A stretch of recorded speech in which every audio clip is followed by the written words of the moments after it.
67th birthday enkoma obi biara chese we ye Ghana ni obi bia waje bre a wo hwe ende dwumedie die mo amani tua 6th of March na chese Ghana 67 years enya fa bedi agro enya bete o my Ghana nyakopon di bibia adom ye ide su ye di 67 nyina echi no ye sa so kra ekọ obi man so ekọ besia enya nwanwa in fact nwanwa ye papa mane ma ya hwefo nyina so akọ abashonko emfambra atija dwumedie so nana ya se wa mene ha na ATP era sabe de yatena se mo amani tua se ye de ye dwane dia de obi antumi nkale no na ye kan de ye sebrem ya no na de ya tutu jani bi e de amane wona wo se fotase ye tutu ja e de ma wo mo enese ma ye de be so mo na so de do so ye papa o wajinchwe bia na se ne dane dan nyina ye no comment section na se no eja monitor ase de bia na me de chamo nti na de so na me de achamo obetimi e de wajinchwe nyina no afa comment section na se e de ama me tuja wa ha no na wo so wu tuja e wo comment section na se wo share video we so a wo na wa subscribe de ama me na chese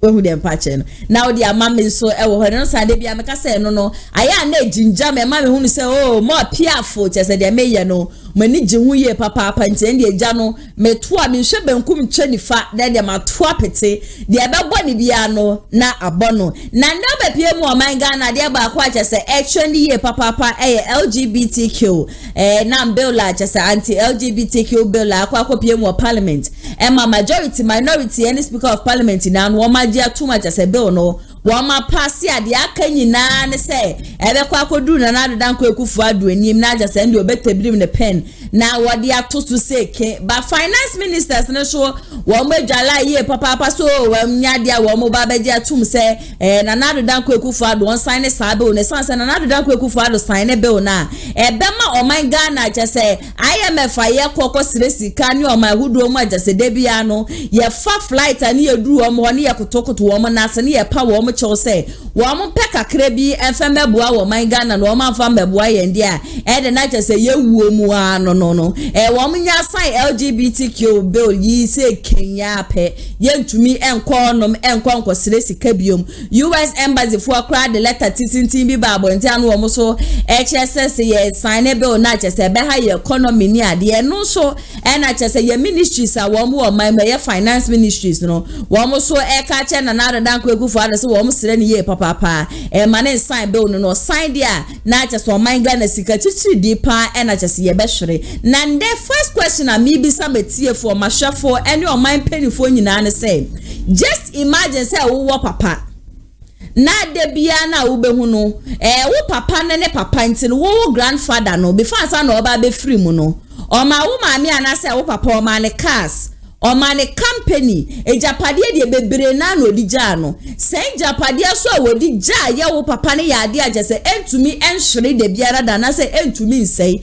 ende wo ho no ma febo ne ye de ama papa nso no yesi enu na wondidi ho na enu de ye nchiri ma no yeso ye mra ne ye mra medidi ho na at the age of 67 years ochina wo behu na chese japade a papa wo nyina no no ekopie mu obi fie na okwa akosire aduane okwa akosire nsuo okwa akosire sika mepacho mi bisa wo a wo hwe dwumedie ni se ye wo a eden e na obeye ebeye woni jese wo papa wo di 67 years na chese niema bebre wo ho no mede ma no na still na wo papa ekọ no akwa akosire sika megini se wo a mi bisa sa asemi de wati ase se sanse o man na ye wo mu ye wo gold yawo cocoa yawo cashew yawo bauxite isi akwa ni yawo oil na so yeti kroma no se mo bi fi ni kroma abeka che se ye japade na yawo no ono ne be form 70% na ye ni mbom no mo no mo betu no na wo mo mbom no afọ mu 30% na uwo papa kra na papa se bi odi sanya mra sem ye nti wo beka wonu atuma ye hwe han se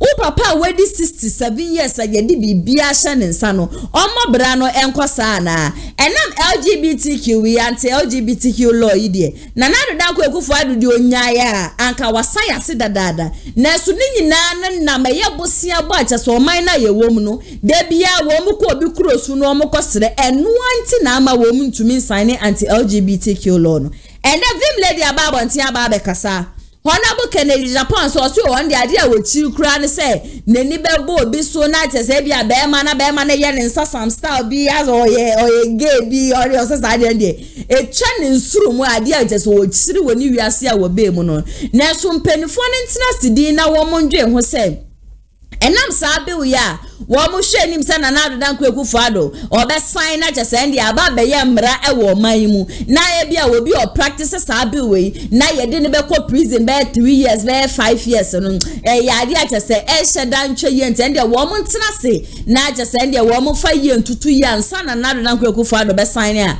wa sign vim lady so de mo amani tua se ba ne mra de a just end obe widi akenkan ya pensem mu ni eyiyi bi afiri mu di bi akeka ho ni ade nyina enu krechi no Sam George nso edin sembebe na ena atudwa emontin so wona wo wa bonten so wo mu nyina de wo ma no atu sansem we mehye se wo beyi wasum na yakọ ne akwakotie de obia e ka de fasa anti LGBTQ law yi ho embassy a you know me I believe in a software, I believe in a info. Yes, and me tiny say obi a flaunt open he say or ye gay now down in sa and ye a time but no greeny say oh down in sa no say empanin ko je o dia say nti emrana yes Obia were individual rights. And just individual rights in supersede the law and our constitution. But so say Obiso or a gate, Yampanko J. I know they are no shame. Now me have a woman said the moment over criminalism now which means sentence will be for being a gay. Look at the other side, say, Enunti, among four and Russia, just like that. Last week, I was in London, BBC. Aya Akola would be 15, any Bakon would be 17. Eko Kum, boy, be a wire home or bar, homo classmates. So, wire home or bar, they killed them. So, I, Palano, they are trying them, homo. Sentence home. And the young here, Obi, I can't say, oh, in past messy, where you gay, Obi, your crime, and one number your feminine. Oh, now, I mean, Yakobu Ekun, a holding the fear. Say, young here, Sal Lynching, one year. The example is what happened in Ko, as Obia Kokunipa. Na ekroma si yenyare ma enkunu emra no emma kwan saa no omde no call ohini no fie hwese no msi se bomioma emma edipa bi afiri enunti we have to tread cautiously o the law no ba say obi against ejeli me obi a o si ejeli no the promoters Obi aquatic gay bar and I will promote to a unity. That one I agree. But individuals know what choice. Will take a decision say or you gay. Not on promote your own plantation abontina or one year or yana yet. Never the neighbor echo cafe or you gay, was in my sentence. What kind of country is this? I totally disagree. And we have to be bold to criticize. Nobody am ready or and a nipa de emrako show kum nipa and am wide. And the Bomian part might be so. I have make sure that you bet me a corrective panel, you bet me a man with the Nina charges be any year ever correcting me, you bet me a correcting nipa. And so also wouldn't put jail, does it mean that or court jail and who a guy so a gay and how long are you going to imprison the person? The miserable. Momayan think it through. And yes, I put him, you may kind of crash roll. And on the bill me by. Fortunately, I was in Parliament. The story is that a colleague back with the oh, yeah, presidential aspirant ahemfoni asofofo go into the misinterpret it. Openly, you misinterpret it today, but tomorrow you remember second Japan was against this harsh law now. And the master of Ghana going down. Yampa emotions into change. Yen debate thoroughly. Obiso Ayeka, the sentence media. Obia obe promote gay no wa mofra sodomy exactly manina enudie media emetra kra nukureni say obi na mapontini say lucy picture no home any I have to control my temper because I got no other choice. So as a government, as a nation, if we come out with a policy like that, they just say obi SOA and now say obi the bomb charge said he is gay. And what do you make of tomorrow? If he said we have not been fair, it's deliberate at the end of the year, no rush. Maybe he said, Momayemfa am running to the so that posterity a judge cry after these parliamentarians, Omone a year we Emma am running a year miserable. This is my position to my good friend lawyer Amoni. Into when I work in Japan, and on also the reaction about to na This is Ghana's parliament, and Ghana just passed the anti-LGBTQ plus law. I'll show you pictures of people who are being attacked just after the law was passed. But before that, these are the top 5 things you must know about the law. And if you attack someone, it's an offense and you go to jail. Those who are doing cross-dressing, in fact, let me take you into the law.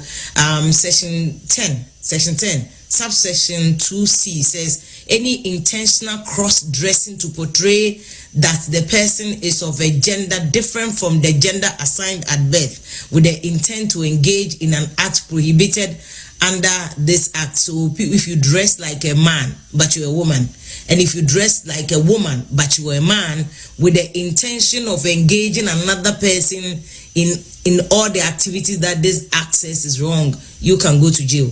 Okay? And also, the law says in section 10 that any indecent act, so for instance, 2 men kissing, okay, so any public show of a amorous relationship between or among persons of the same sex, 2 men cannot kiss, 2 women cannot kiss. If you are seen in the open, in the public, displaying any form of affection, you go to jail. It's a misdemeanor. It says who willfully commits grossly indecent act commits a misdemeanor and is liable to a conviction for a term of imprisonment not less than 6 months and not more than 1 year. So between 6 months and 1 year, you go to jail. If you're a man and you kiss another man in public, a woman and you kiss another woman in public, or you show any form of intimacy, the law interprets that to mean indecency. Okay, so that's section 10. Let me take you to section 6. There's something very interesting which affects both straight people and LGBT people. In section 6, subsection 3, it says, for the purpose of this section, sexual intercourse occurs where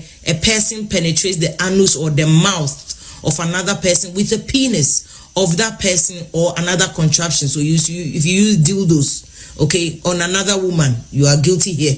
If you use a dildo on another man, you are guilty here.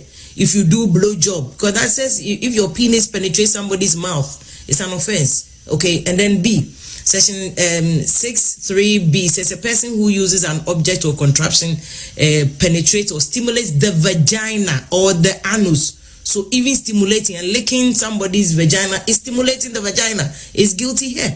So you will go to jail, and this is an offense. C says a person who uses a penis or another object or contraption penetrates the anus or the bodily opening of an animal. So whether you want to have sex with cats, with dogs, with pigs. I mean, when I was a court reporter, people were sleeping with pigs. You go to jail. It comes under this act. Let me take you again to section 12. And the section 12 says all of us who are on social media platforms, TikTok, Facebook, Instagram, YouTube, whatever, if you do anything to promote, to publish, to distribute anything that is in line with LGBT or any other thing that is under this section, and don't forget that we are speaking about blowjob, penetrating another person's mouth or any part of the body is a crime here. All right. So if you sit on television, if you sit on radio, social media, and you say, "Oh, licking is good," it's an offense. All right. If you say blowjob is good, it's an offense because you are promoting it. I'm not saying it. This is what the law is saying. Section 12 says that a person who through media, technological platform or account or any other means procures, markets, and broadcast, disseminate, publishes, distributes, or B, it says uses electronic device, internet, film, or a device capable of storage or distribution to procure, to market any material for the purposes of promoting an activity prohibited under this act, which is the licking and the blowjob and the LGBT sex, the indecency, anything that is captured here. If you promote it, that person commits an offense and is liable on summary conviction to a term of imprisonment of no less than 5 years and not more than 10 years. So you can go to jail for as much as 10 years. Know the law before it catches up with you. Subsection 2 says a person who engages in or participates in an activity that promotes or supports or sympathizes with any act. So if you engage in anything that sympathizes with the LGBT, sympathizes with blowjob, sympathizes with licking, you come under this and you commit an offense with the purpose of changing public opinion. So you want to change public opinion that, oh, licking is okay, blowjob is okay. You commit an offense, okay, and you are liable on summary conviction to a term of imprisonment of no less than 5 years and no more than 10 years. So don't be laughing at LGBT people and jubilating that hooray. You will be caught under any of these, sections under the law.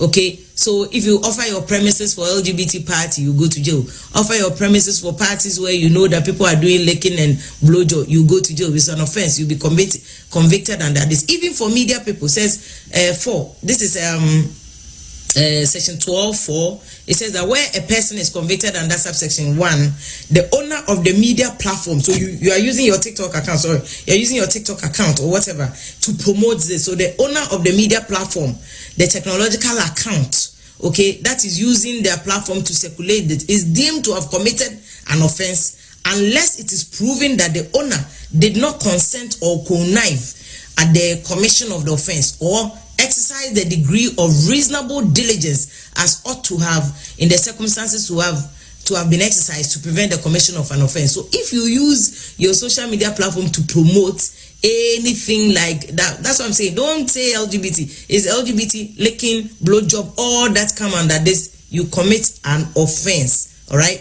And section 13 also comes to the social media platform, says a person who through media technological platform, but I want you to take it to emphasis to the point that it talks about those who are using their platform to engage in activities of promotion with the intent of evoking a child's interest, okay, or to teach a child to explore their sexuality, that you are teaching children that beyond men and women there are other genders. You commit an offense and you are liable on conviction, summary conviction to a term of imprisonment of no less than 6 years and no more than 5 years. So if you promote this to children, even the number of years you will spend in jail will be more. That's what the law prescribes under this. And then for section 12, it goes further to say section 12(4), so for the purpose of section 12, a media platform includes radio, newspaper, television, owner or the legal operator of a media platform, technological account, where the media or technological account is owned by more than one person. All those people like a Facebook account, Twitter account, Instagram account, YouTube, any other social media account will be liable under this act. Okay. Enti AGYAPONG ya vim lady na chichiri mu kakra ewu mu a eye common na ebetimi aha mabunu no so mo try so mo ye bibi etia sa bill we a is that operate in Ghana are not in Ghana because of LGBTQ. They are in Ghana because they make a profit. If you think that because we are protecting our cultural values and saying no to LGBTQ, you want to lose $100 million in profit, pack up and go. Africa must begin to assert our rights. We are not puppets and stooges of the West.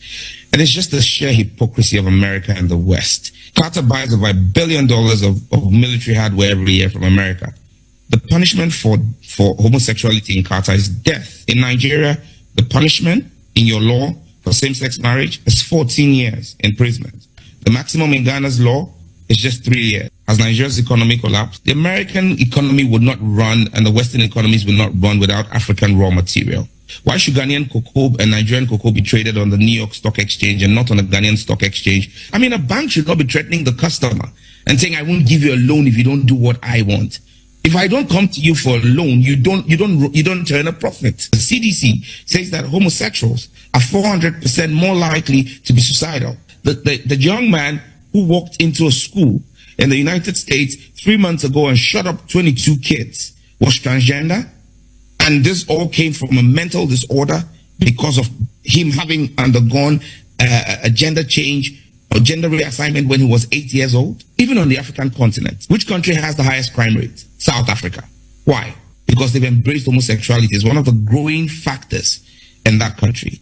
Sam George na cheche mu a wo kire se America for se LGBT bill nti omo ma bisia omo boa na omo bisia bo ene business omo ba be in Ghana ha no omo mfa so nti enye LGBT nti na omo ema ye bisia na so omo be ye mputudwuma wo Ghana ha omo mfa so nti LGBT eni twaka bia eno na wo chem ne yenko na yenko ti Dr. Opuni Emra eba ye beto ne yewura kwabena Opuni Frimpong ono na ye kanche for penia oda Alliance for Christian Advocacy Africa papa anope mo wache meje so na mechia nuanu adwon efo ne wahwefo nyina ya feel papa yehu ati afia nche behu ye ho yehu hia pa eda se no mre nso yo ejebo enu a wuti news no wuti nkasan yo me na mo ase UTV akwenye enu na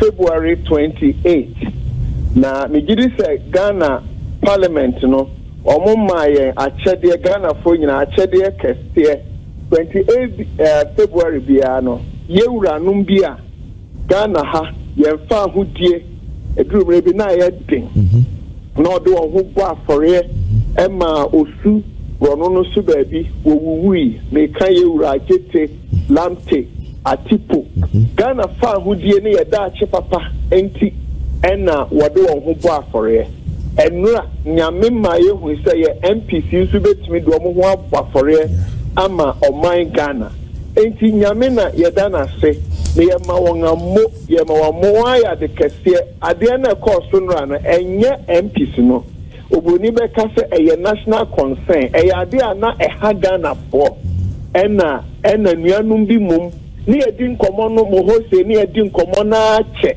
na emum ni ayewura Sam George ni mpanifo aka ne yere se otam sponsor bill no otam de call Parliament House ni aka ni se estre o mampani se esansa de ne ye national consent o man national response onye ade aye omanfo no nyina kuma so ade na ni gidi se oyesa wa bogana emanyi enene dachi ye ma ebedi echi aba ye wu kono eyade a ya bo wo mo ho ban ede asie tania owura agete lamte ni atipo no mu ebo man ho ban sie ye wo widie nanso enne ama ye fa hodie no ye sre o mampani mo menche kura ade na koduru ono nko an so onye na emma nkunimdie no ewie pe kwabra papa anopai ayi wo hwe chronicle animu a ebinum so se wo monte ase esanse ye human rights na me bisa sembi bribi abesenko ebra eho samo baya na yentumi nka ne yie no bibisa question bi wafidie so se sabre na wo mo ese ye boagu yempene a wo twetwa mo nanso wo ho no bibisa question who stand for God at this critical time why na begina e de benyankopon ama ne mra na tumi aye adwuma enya de akwa wi ebinum so sore tia de den say human rights ntomo ntia say emu baako ene Professor Audrey Gazekpo one tia say human rights what bibisa no asobi a wo kasetia sa ahohwisam yi no wo mu a eni abre de den say man pende sa hyase a on be test law no den na wo kafa ho ko eyi edi bi a wabobọ ne ade no mewo obuo pa edema wo na kedima menka bi democracy na yeye no ne kwan so a no se sorry anope ekom demia ɛsɛ metumi team ka sɛ ɛkɔm de me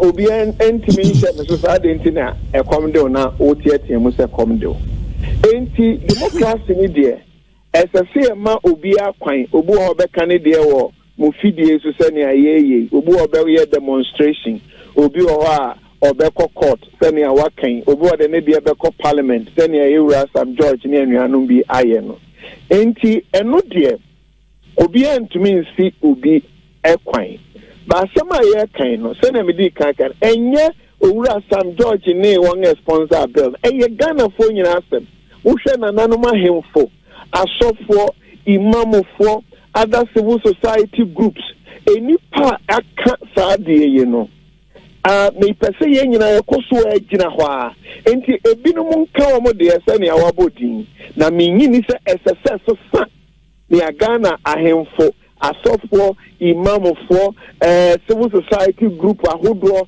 yɛn nyinaa yɛaka no ɛno deɛ ɛntumi nsesa no sɛ baakofoɔ bi sɛ ebia me bibia sɛ minimum nti ɔmamu no nyinaa ani bere ne yɛhia asɛm no yɛmpere ntumu minyini enti sɛ obi kɔ kɔɔto a sɛ kɔɔto deɛ wodi kan kɔɔto a na wuni pem enti obi kɔ kɔɔto a Ghanafoɔ nyinaa nso ɛsɛ ehu baabi a yɛbɛkɔ enti kɔbra so obi so ɔbɛkɔ kɔɔto no deɛ obi ansi ne kwan but adeɛ sɛ ɔmampani yɛ no ɔde gya daakye papa legacy ɛma nkyima sɛnea Atipo Lamte ɛne Agyete no mo yɛɛyɛ no ɛndeɛ nkotodwe gu fam sɛ ɔmampani ɛmɛmfa 28 February kwan no a ɛwɔ osu no yɛmfa so a na no na yɛwuwu kɔkora no nkyima no benya konwa papa bi atena so ahurahura ne deɛ ɛhyɛ ase akyɛ na mmom sɛ yɛbɔ yɛ ne yɛ mma ne yɛbusua values papa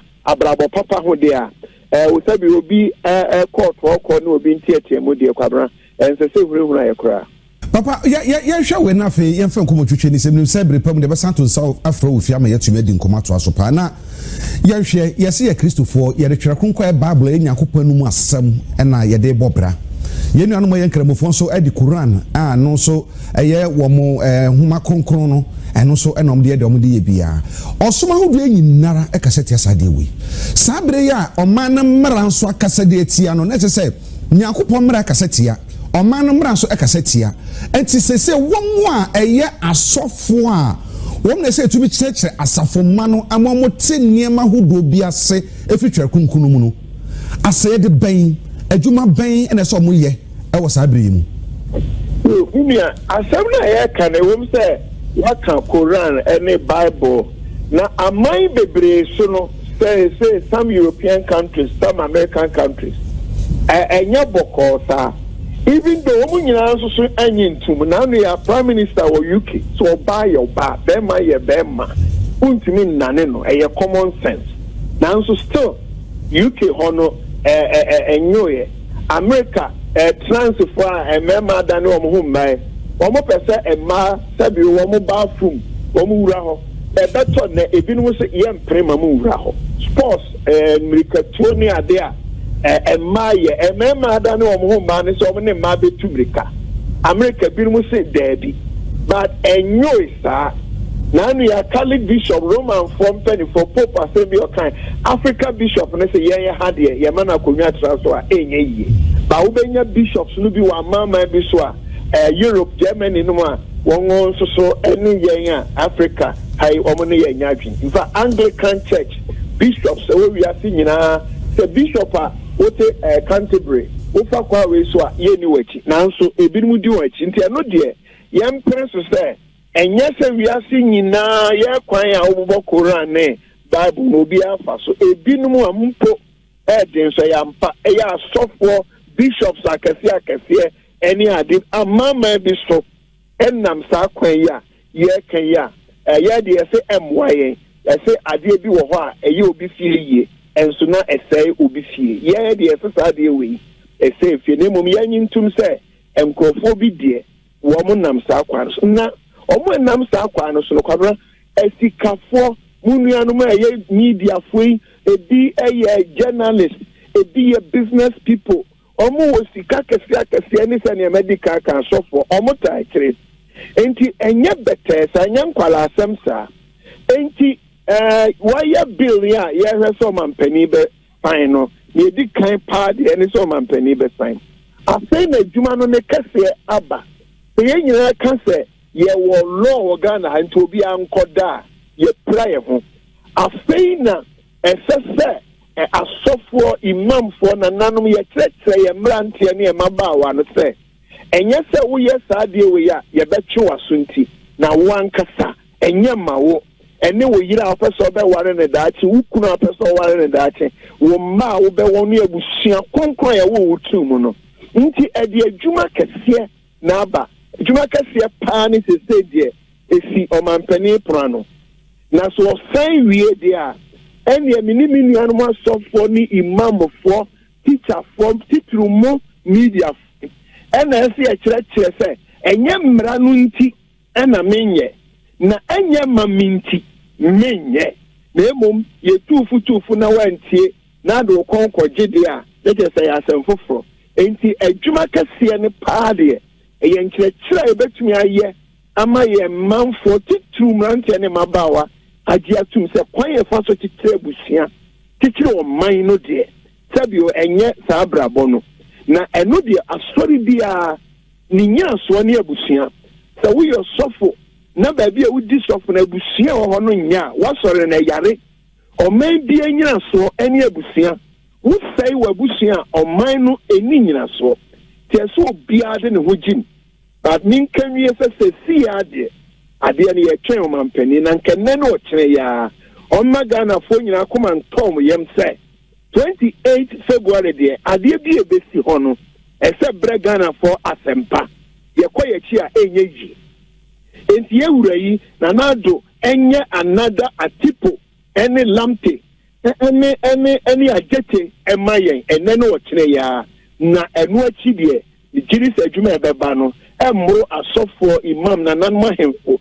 ni media fo emro yeso papa se meja kwama okono wo mu edane da no mo ho saa se me ye oba so na makoda no me ho bema me ye bema so makoda no me ho oba saafo ni nyina no ye fa agodie mu nsam dota de wo ho wurawura mu pa and it true se obehwe a akansa wodo yesie ewo UK say league ye omugboy obohu se na captains band no obohu na yesa wo mo ahyensude ni bi ena obode bobo ho amaya hodo bi de o mampene so kra bra ye kobo kata na nsen no ebi o majure sanka obo komo se ho de masa wontumi fa sa samfono ma ho ma ne nye kura sabe na yenhwe safo no opeso do nwurawura sa ne amanimu no so mo so ewo de on peso mo ye no ho anase so etumi so original pinka se masa se netie yetumi sisa ne ma ne nye ahanu tina ama se ayini bi wo a eya futuo se ne ayedi nkomoi ebi wo de anya futuo esese wunya mra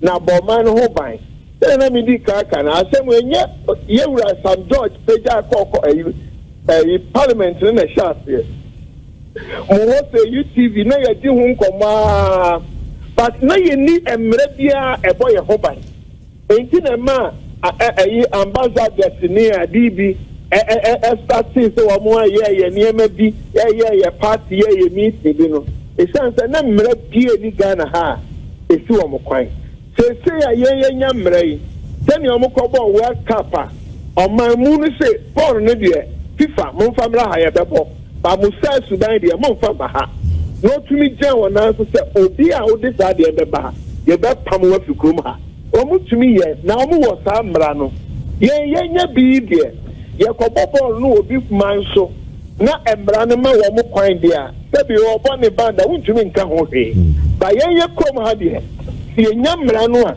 o mampani dum yen ede ne nsa hyase a ejesa kwabra ye ha de obi titi park so mo peso ye bia ye betimi referee betimi aka che samadafo twetwetwene pasesi aye ni mra no de na kese obi we nyom asem we nyom asem nti se o mo pa bibi o mo fotna wona mo pro no bibi papa yie se na yetena ho ye hu ano hwi nkoso Samino ene akwakoti abani nti wuti honorable Kennedy Japan a to onu ni de so obi na tu nu wesu onu so de obeye lesbian obeye gay aka yenja sa nipa no na emmom no nipa na agya sɛ wɔn bo be promote LGBTQ sankrofo no bom ena ewo se ye jeli wo mo ena wo hwe vim lady nso de agya sɛ wa kyerɛkyerɛ ma ma ye hu kura sɛ wo ye be ma kura na de tafriboski ye wo de wo de tetere ma di akoniaba ewo ma Japade ho a munyina no agya sɛ ye clarify mo ana sɛ ye classify mo under LGBTQ ti munyina no ye be chi munyina kura de ye kwagwagum wan che kura no na agya sɛ 3 to 5 years de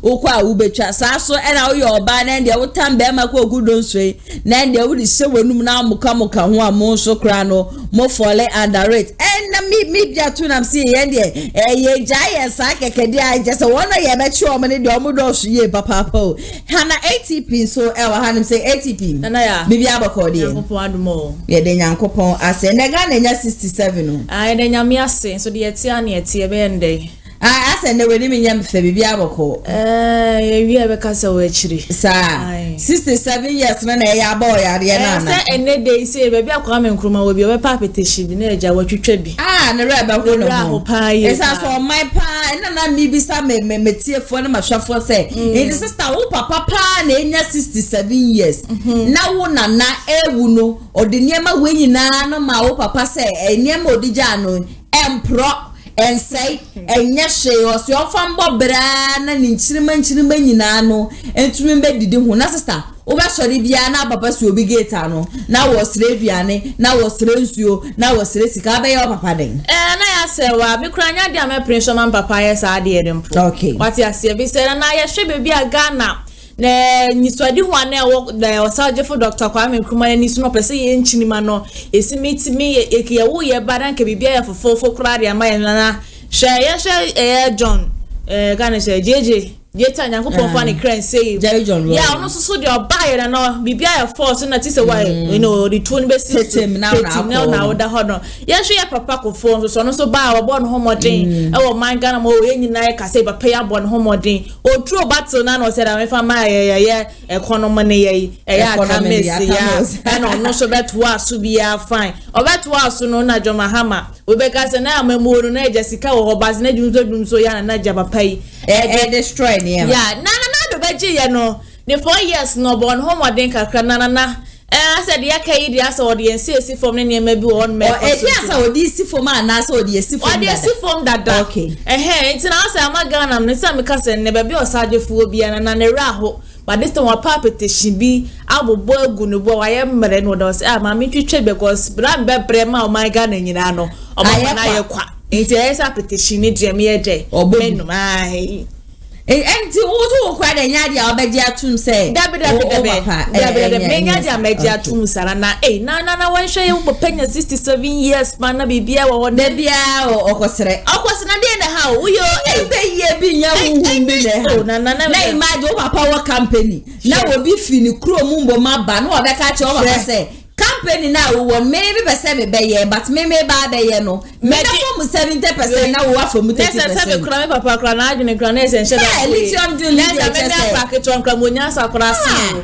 Enti empeni informa ho de na sometimes ye kasa mo se bia ne yedu moteba na nya de atam ye no kra sampa na de ye ka no ebi ni se na eje se LGBTQ turumu ni ye se ya anje antuma nya de ye ba o ma bi ma so ba ba jiska mi na da ko so ya se fama ye ni ye nji sister na letter no dia banana na ti talking kan ma me she na do kwaku for the letter about tete so wo mo san kwatena parliament house na de wo mo ko buebu aho su create no kra no yese court nsensem bia ba peja ni mu a alleged kwa mete say yese ni power de court yes Sam George esa so wo se wo man LGBTQ na ntuma enya dia jeze wo ba ba ye hwe han ama na ya se wa Ready na do ran kwa gufo ja Toronto wanya mesko wo mbala no metena se na me ka se mo chense ompo enche ode ni niam nyina ba begwo wan science entende na ebese yensia nyina ho kire nyina ye komu bi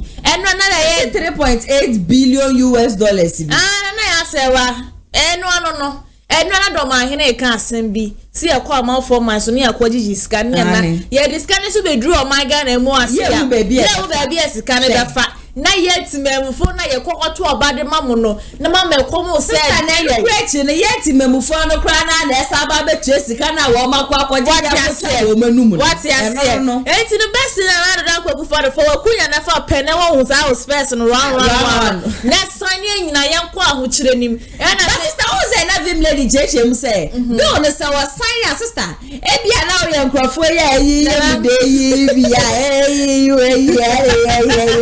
to be lollipop no lollipop no e ye wo se wo de to wa le ja se wo wa to me nye biom anana be ma sura adi watermelon no wo ti for watermelon yi biom anana ya se eno crying na se me she me dem na me ya woni obi o na dey set slide be ba be ho ana eno ti na wo na ho no abukire Japan na stress be ono wo mo hye ni yie na to de bia wo hu ade no bia da ma die yo de tafe watermelon yi mu etumi kiki wa na bia hye dem no wa sha tie mu ni ade wo be betumi akwa report say wo hye dem na just say ye yo Frimoski afi ye kwatuma ankelu de kamine mi kunu leja ya ade o ye di ye ne me fe lollipop yi hu na wo no so de na root watermelon ni mu watermelon ne mu abre pa na sati nsuo so what ase na se ko ye ja sister ye beti wo kwakotu be de 3 years o se lord e wo ho de but na hisi anom eso mayeti ase yi se si echi so oba no oba momu na ye se and that's the be man no reform bill na ya meji e tafribo man no say you no na sa so bi mu enye fe bi that's what they ketre na go the first back from say ya it is said ya man say ya me be edima no hye megufu a na ye ashka police station straight abete kwa ndo amesra mo oni oba de ye tafriboski na ye ya che na o man trase no mo hye na fere na do na kwa me be say ye nyina na ye ho kire ye nyina ye komu bi ne wo say yes ya gara ye ho kire ye na afre na ye niema e wo man Ghana ye gold ni ye kokoo ni ye ba be hwe so ye ni ye no mo kwa na be boy si ye sorry na enya 67 years ye fire peshia e na me ya kra na wan hwa na do okopa bi ye kwa akobo enti enya fere ye mpo nuwu enya fere Ghana share countries na African countries ni na ye wo ye nim kunu ye wo ye ni so munyina ba be sa ye se ni akwa na Nigeria kra yes wo msika no so won fa so sen what ya say Entinana the real Ghana is make a corner de na nado o do mo nkwatena so mo nkwatena asemaye but omo wi omo maye ntiase ye na da kwa do dia me cheche na sister amafo ani abiri na LGBTQ ye ntiase ye ti crop hanum se ya da de o de bulio bas sa be kukuru ye ni na de ko na abirwa bi tikamu eye pan na do donkwa en kro no mo pano mo so na mo do se wo mo ko na ntuma ba kure nkro me na mze na abirwa Wona be na ya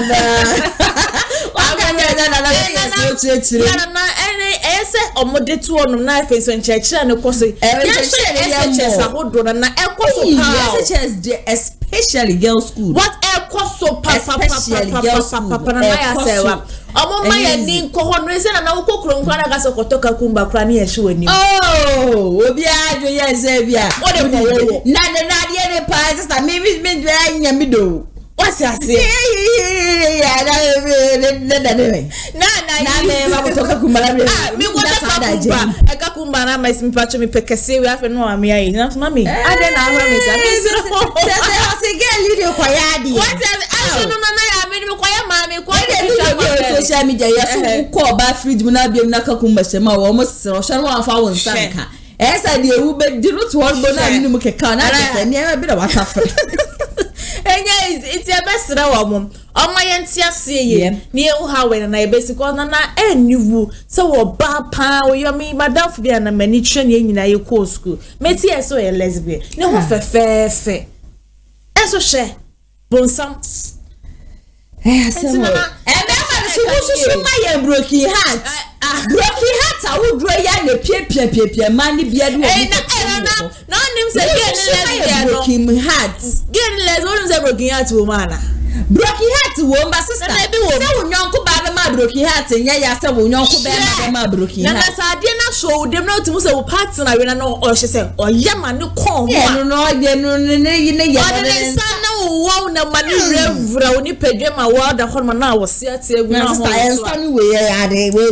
some say you omo de me dey I say you omo de me dey me need dey be ka me pa me ti here so me koye lesbian me dey ko ji me ni ana me ana ya se wa enti no e besre adepo na wanya be ma tintin gram de wat yesu na hwe na be maintain tiri na de na me na ya fra yi efifre set ana na don't go there so ko fa oba we nyina la ashawo 67 years ile Jesus da oba 67 na se Ghana ke be ko yanki nyina na gen kazanzen we nyina wati ase na adan kwa kufuada otina so be si na de no aye me so on space no so ohu so a o mala me ko pe bi manager mo ko tina se no mo nya bibia ni enjentum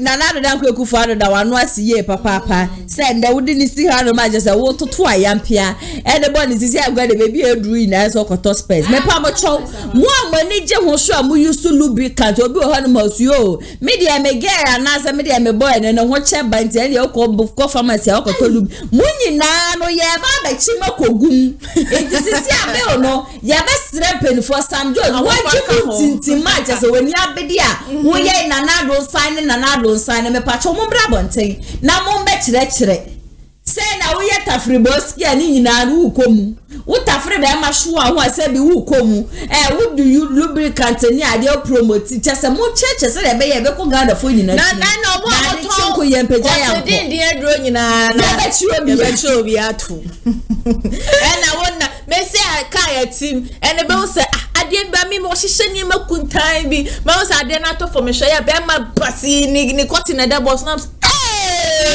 bazuka eti say why na kwa kwa nom da posini o di ko si obi baba so akwa ko asebo ese echu mo na itizo be one de na na kwa egu fado wo so wo mo nsan kwotena se no wo mo nje hu make sure say bibia de na akwa so ansa na wo mo be pass a wo mo de pen be siso wo de pen siso ba se bi pen fo no wo de wo mo botom na wo mo dwen sika je so man Ghana e be nya wo mo nje hu so ye gold ni ade ye betumi aton ye koko ni ade ye so ye betumi aton o man ni kwa na ye second largest cocoa producing country kra no ye kra ye cocoa beans krefi obi me kra nka mi re ye fisisi na me kai ebuhia na chesa sabre ya LGBTQ ho sensama tiata se we social media na hwu nyina no na chesa independent candidate nso no wo mani abidi gidigidi a wo so wo ye campaign na nya asem ketwa na ndie ukopie mu oni ma na kwa mi bedi akwa chesa dodo na afari chida no okopie mu wo ho no ma chesa ne nsama wodi tuja no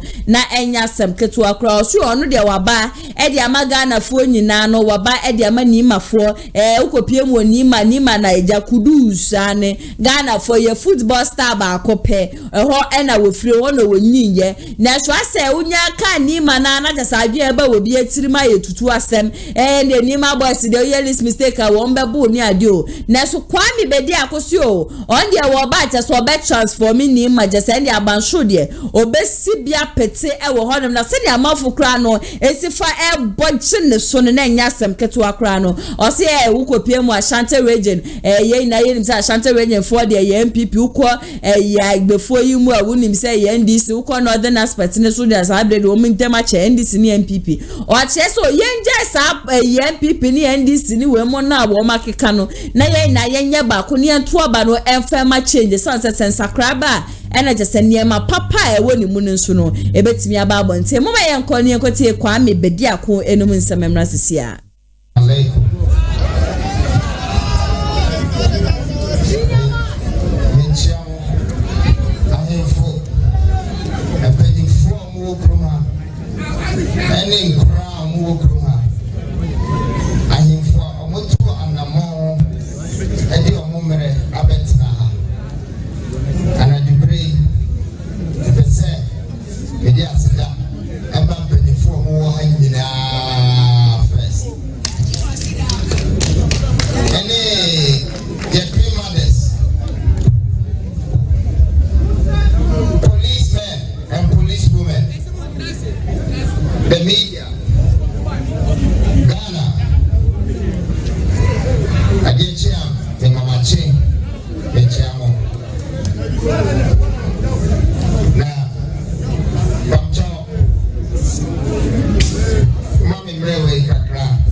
I'm just like you and you're just like me. And I know it's 6 o'clock and you have to pray soon. So I will make it as quick as I can. And please, when you go and you're praying, remember me. Remember me. When we look back, in the 60s, we had the greatest leaders in this country. In the 50s, we had good leaders in Ghana, in Africa, and everywhere you saw a black person. Why? Because these leaders were young, they were strong, and they were ready to build their neighborhood, to build their societies, to build their mothers, to help their fathers. And then in the 70s, we started to lose these young leaders by military power and all sort of other violent attacks that has led our leadership in the country today into the hands of politics.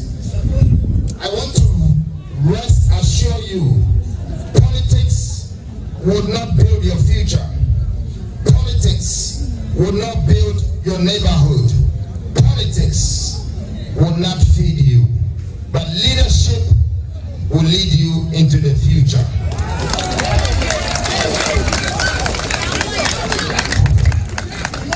So I am urging Ghanaians that the time has come, that it doesn't matter whether you are Ashanti, whether you are Muslim, whether you are Ewe, whether you are OT, anywhere you're from in Ghana, remember, we are one and we are Ghanaians and we are responsible to become the government of this country.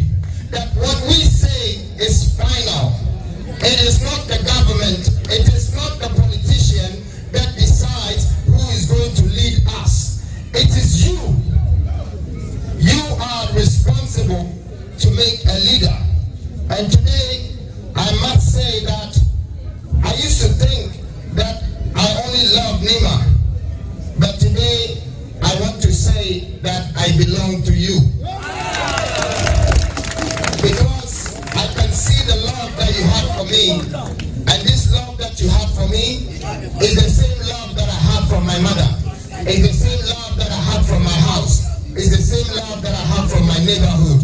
You people are good people, but the country cannot see how good you are just because Nima is not open. Now, I don't give promises, but one thing I'm going to guarantee you is that you are in the center of the city.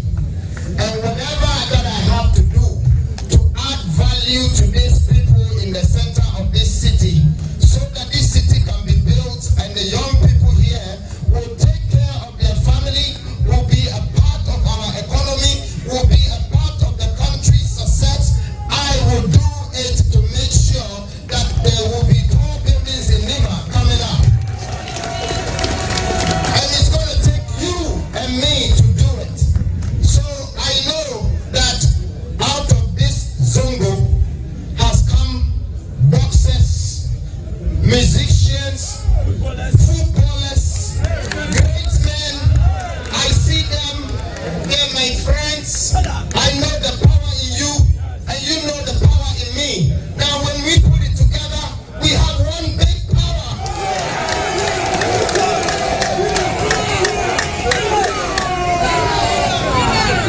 And so, I decided to embark on a journey, and the journey looks like it's bigger than me, but I will tell you one thing for sure.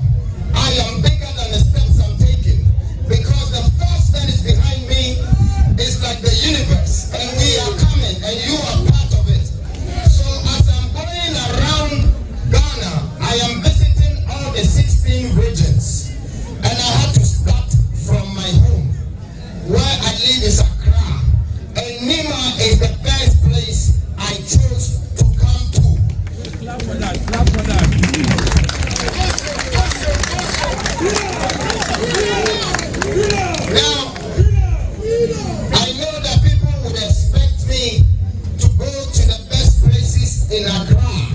No. The best places are already the best places. The worst places are the places we want to fix. So this is why I'm starting from here. And when I leave here, I am going straight to Upper West. Then after I go to Upper East, then I go to the North Tamale. Then I will be going on and on and on. And when I get back to Accra, I will continue with Ashiama, with all the Zongos, all the ghettos, all the places in Accra here. We will raise it up again. The strength that I have. Amen. The strength that I have depends on the push that you give me. People cannot see the strength, but as I'm standing here, you can hear the pitch in my voice. This spirit that is making me speak is because of your presence. And I want every one of you to know that you contribute to this economy, you contribute to this country's success.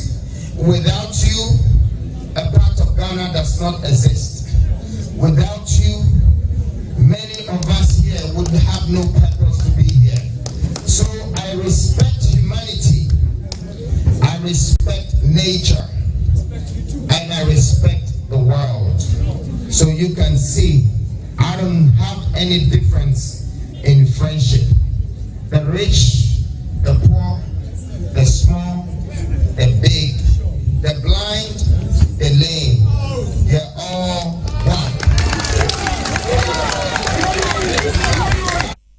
I just said, Nana, as I be the accord and you could see it about Sha. Sabe the MPP Amanoko woman ya bidigidi awamoye LGBTQ. And I was share and this is the some judge the muntintima.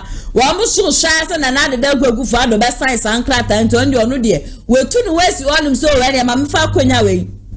Infant of various regions I just say what my mu. None the grassroots one no baby I just say ghettos ne was zongo ni adie no. Men kwana meni wo monko kasa men kwa hye wo mo boni adie na menye hwe chen say bia on December 7th no wo mo beto aba e de amami ana just say ndom kokromoti na to aba ne de amami na pay NDC pay ya pamomi na no every ekunwa so ATP nana asewa nana kwa me bedi akon yeah nana ya NDC as 2024 as o mada.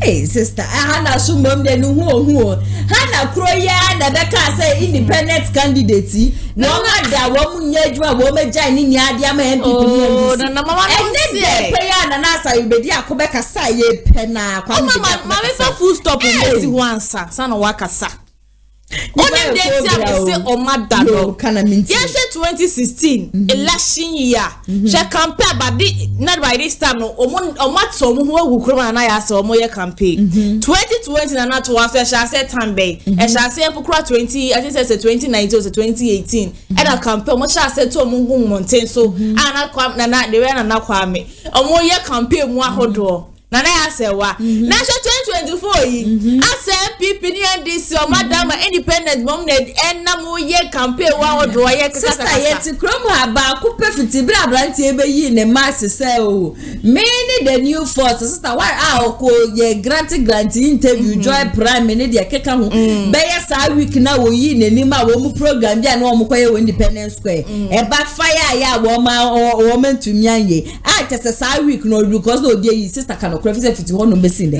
Maintain kasa but MPP ni this na ye nim wo mo no. By this time no na say wo many abre LGBT. No. It's LGBTQ na wako to Obama 27 December. Why any men MPP? Why any men this? Obi any wo mo. Ye nim say stone na ntrona na ya say o me try but 24-hour economy na drama hammer ba obaye ya tin nka biem. Ana so you say educate abeka sai na ncheche mo ncheche na esimu zai ndisi ni de omo ya campaign no na me wo ka ai body nka ba ebi bo so ya fa TV ni tu wuntumi TV me fa to he wuntumi fa kona 2 TV o man FM FPP4 stations wo mo kasa kasa no video bi atiate se wo social media so a Sam George me fi FPP communicator idi Sam George so be wan kana no antumo be borgoto na Mamika say mami we tell na ususane tell na me kra me nya return na yesa me to aba no na me hwe edu campaign season and na say election year January na no ma say campaign ye kwa ye ni ma niema sesa on say neso sit match nta na make bibi say ebia na wo mo twen say afka nkremofo ne so be ye wo mo fast Ramadan e ba so nti ebia wo mo twen na wo mo hwia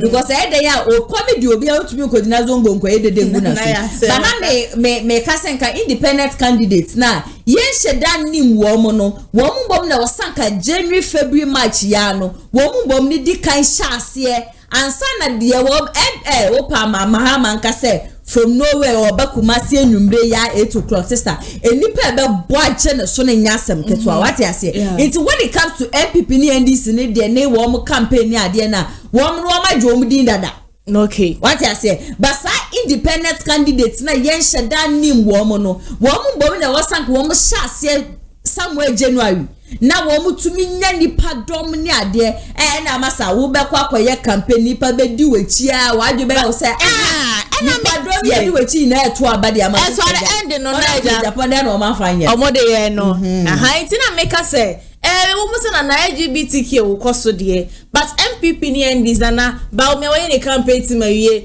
vice president gan say running mate wo makasa say wo me committee no like manifesto committee for na shase ye underground works no and san no ba omiana kasa obeba san na watesi ha watenti yo ma ha me ye onam aboso kan tie yo wakira na MPP amanyo ko de committee for na leja o ma shase a wo mu nti na nde wo share wuntumi TV na ye a wo communications no na ma to ma se ba ma to ma se ba na ase mumra mo yam panifo no ese ka mo dikan o go se kwa me de bedi akona na nyina nim se ade a hwekura na ne fie for kura mo ntoma no enya do be wi ni aba no but at least me can say o secure ground no me we nya dem kura na some years to come wo musaba na o hwa no kura no ya branch e o ya de hwa de we osini ho simi sisi ne ho so a kasa to mi shododo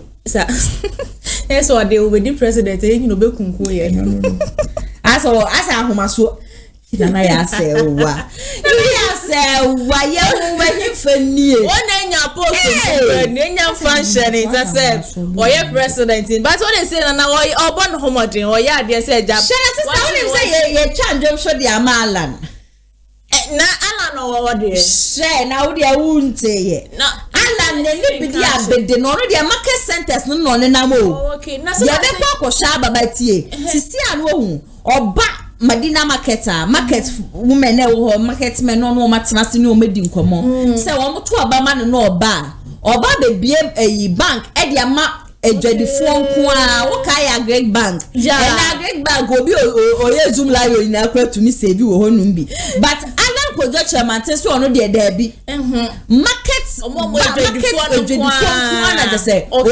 bank ne de ama wo mo and dey say daily susu ni agent dey wo ba na a day it's at the end of the month no na ebia wo pelo na ho na wo save dada na se wakwa ko pelo ni at the same time a good idea de mayam amenu ma wo mu market centers ni ade no esan ya ade te se eba be bua create edwuma okay because one susu na wo mu susu collectors no ye betu o mesi abonten no na ye employment ni bia ati ase it is for now ne de ala na se na sama wakano atoma kuma I think say last month we so be PM ya santimante mo na ja no ya do na utie background na ma for say ewe na Kennedy faso ya ne niema no na say papa yi as wo fa ne nanti so obese wo fa sa papa Kennedy nyan ne say be ye be ga na for be to aba na oh but se nye MPP amanyoko ya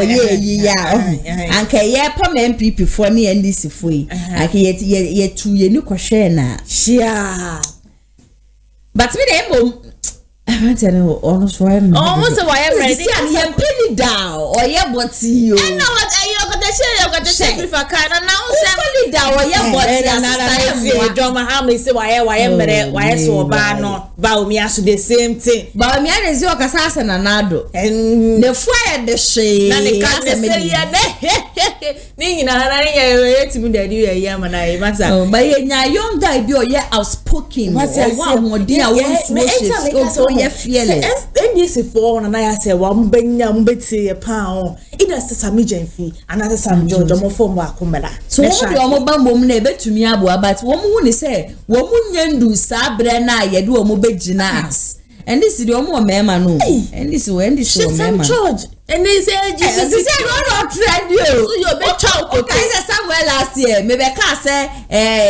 me country I don't know if it is UK or US mo ba ko wo so omo manemba make I Sam George say I want one trend it's a brem mu akasa na o say she wo want to say o fight any can I say ya Kennedy so e den ya obeba be president and yeah Chinese so na go na ye nyina oni so oni 4 years nana that time no nya fiese na manya fiese na wa say na me so ma say oh e be do na me mai bia na tere bidia na sa mo ma yo ye na ka cha fi we dey show to e bia bo apetampe matiase we dey mo reabo next story na cha say Alan Kojo chairman na a mecha so sisi dey we kopie market centers a enye for bedi agura nani abidi gidigidi a wone wo mo kasa na jese ndwom kra wo me twade ama no so kra no enwom ne de ye papa wo mo call for change mo ma yenko na yenko hwe ye ne so ade emra sese okopie mu central region yenko hwe emra sese a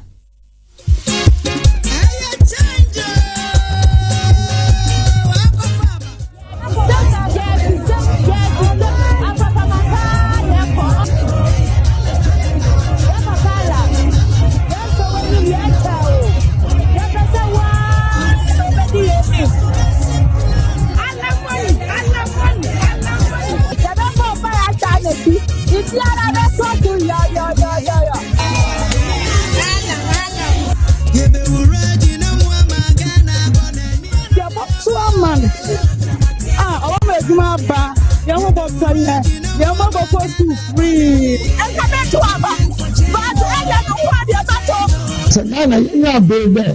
So Ghana, you're playing down. When you go, when number one, all day, yesterday, decision. Don't be about for those say, now we are doing a pajama. Traders banker, never one, one traders, why you know. If the bush or bank, one bank never call now one more bush, the guy will do.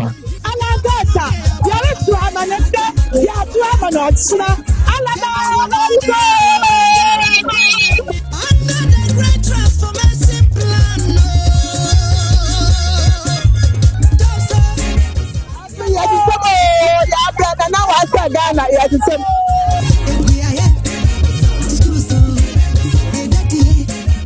NDC should be somewhere.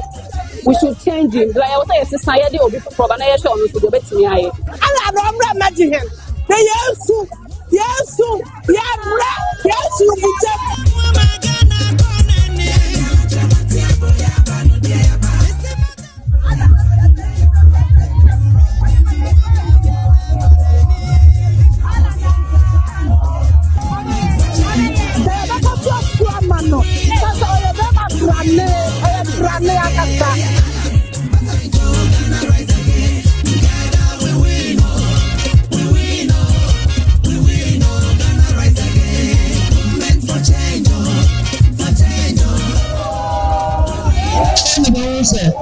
They say for Ghana. Now, the only one is the central region for the past 30 years, the year we are sending a chief. Who are to Obama, MPP, and NDC? I know what to Obama, MPP, and I know no more NDC. If you just say, and I know your thing. And so say, I'm not a central region. Maybe I would know now. No, I don't want to talk about it. So that's the same. That's the same. Sorry, maybe my car was I don't know with you.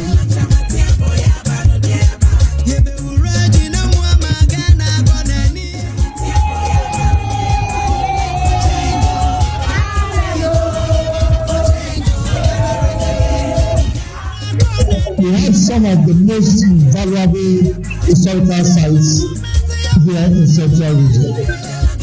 Unfortunately, Central Region, if you look at the human index, is one of the poorest regions in Ghana. This must change. Now, can we change with a new vision for Central Region?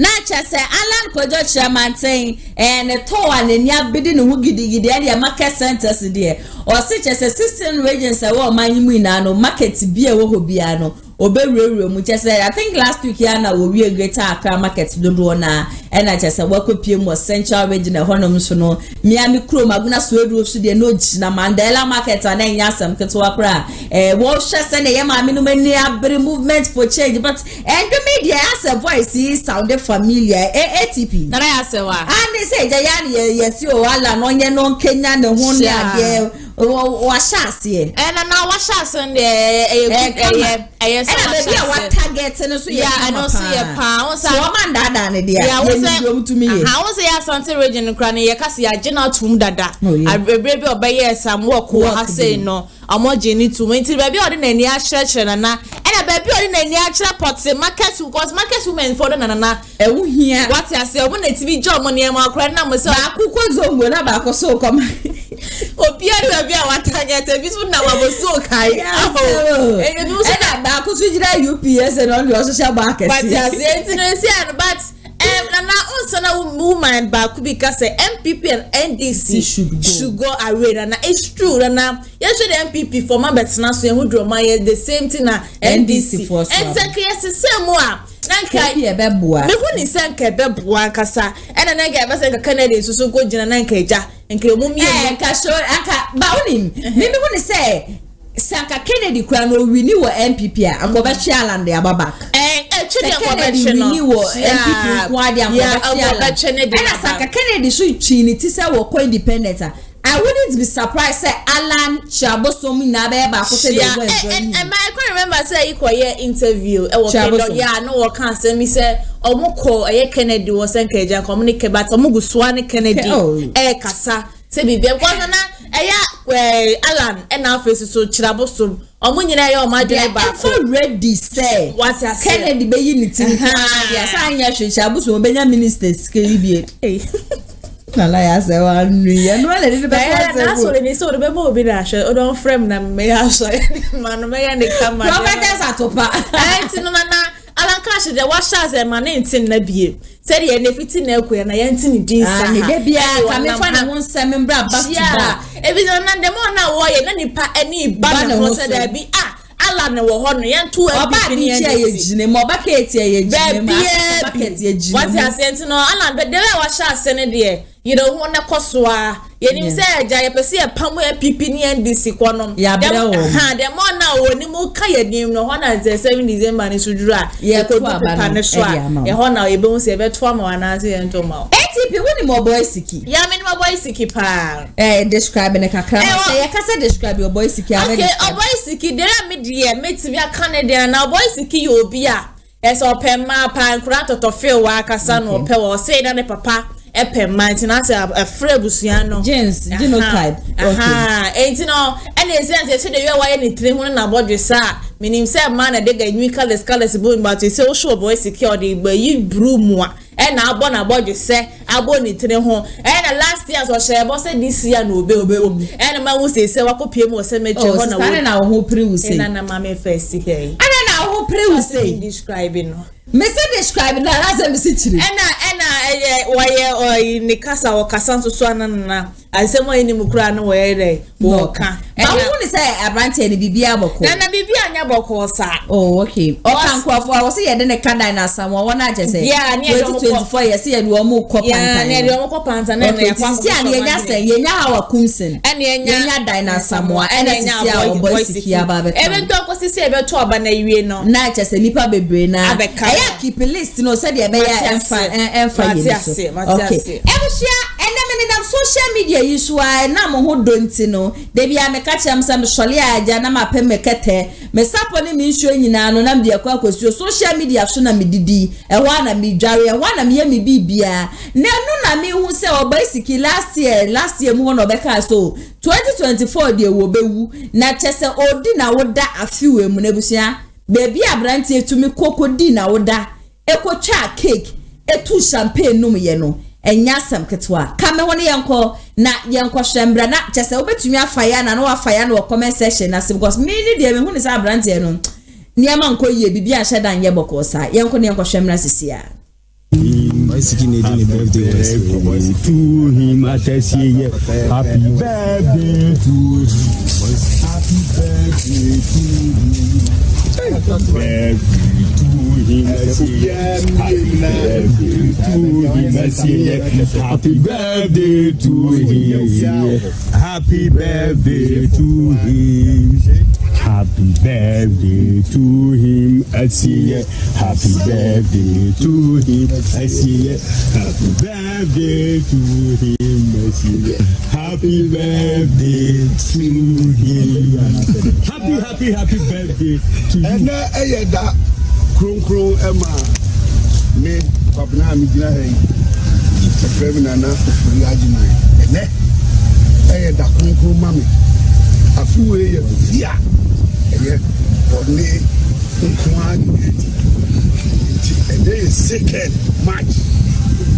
Osumi etosumi sano eda etosumi ena sabi ye di birthday no ewo esiye said maka to wo mre bia atwam di sabi ye bedi ka bunsa ye bia ye cake no ye twam iti pepe say obi be bidra me church for he na ogota na na ya share class me pa cho ne sen ko ha ni class ye yi na you good sano egru ehia me ba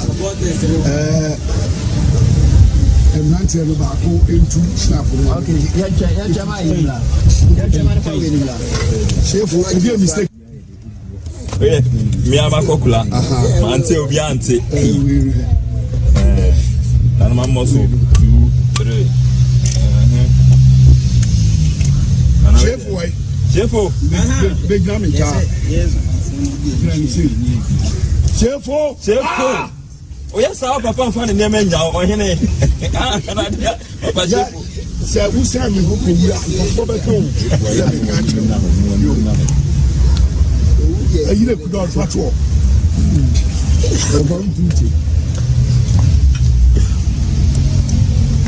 sabre ye mu insano wo bia enaso yebu ama asase ya twadi ampo ya che won se wo asase ya won sani na nanum nsamanfo wo meje nsano fiao asunafo nsamanfo wo meje nsano fiao aduana nsamanfo wo meje nsano fiao mina na kwako meje nsano fiao na na bisu wo sani fiao na ne akura du wo sani fiao na nanum mo munim e bo sha mashamu efri nkwana brem sami pemfie biadi memfie no so a mutim da fabe said ye me ba mo ha mo ka chem se ebra no so ntimi sa ankoro sabre ebra na so ewradia ye kire ne san ye nkire ye mfa nsama no no ono na tese okura mi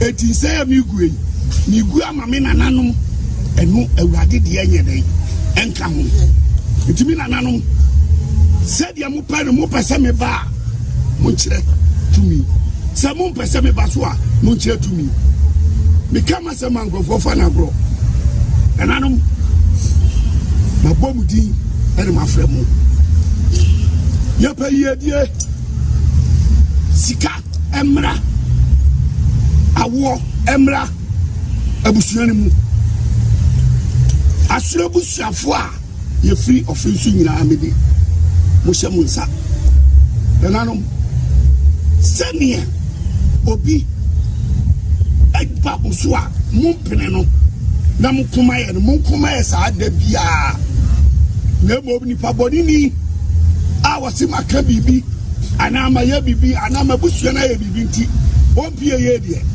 sani pabodi ni no munya ne kwai no nkwa chichi na ni konko mo so no amadu so ewo money yeah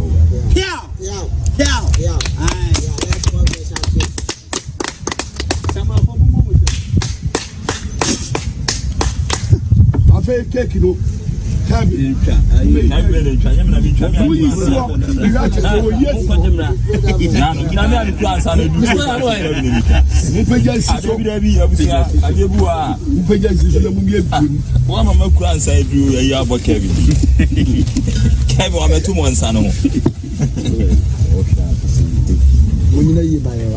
said an Americano. So I ain't the baby, no cemetery. And no be able to say a hand cemetery. No, the Yankees see. Said cake in the wow, what of pa, who bet him a dog of crown. You be wow, what of pa. The person in the pa. We are parties. I saw Jimmy, obey Jimmy. Person Jimmy Swa. Now, what you saw for that.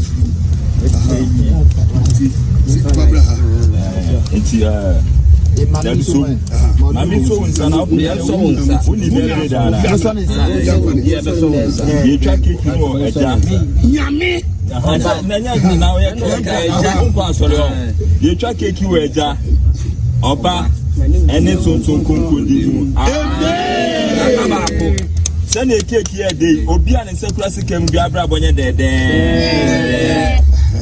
Send a compare so I mean, come I can't send you a chubby show. Send a compare so we not in fear be, will be a general be a yako crying Phoebe. Send a cocran, you be chuck cake in the Ashen and Numino, name Quano, and you be dream. Chubby Shannon. On this same happy birthday, Uncle. Happy birthday to you. Happy birthday to you. Happy birthday to you. Happy birthday to you. May God bless you now. May God bless you now. May God bless you now. May God bless you now.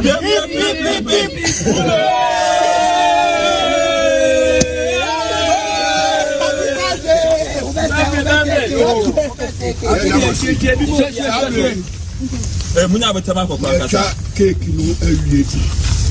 Obi beka say a damn day I say a birthday. Wait.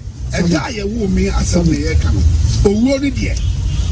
Michelle, a book, Yamina Mess, in any tea, in Kitahon, and I'm sure my family. It is our brain. Oh, a Radini chair. Amen. When I'm some for the Macacho said, I'm no more, yeah, or Mutini. So, mammy, I maybe do Sabrina. You know, Marie, a cat, a Radini. And he says, Yano.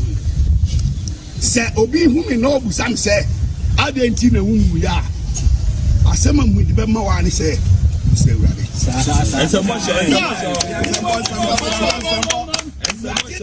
family enye mi ana mi ku enti sa wo ta me na ase bia nu nti wu a wu be kumi a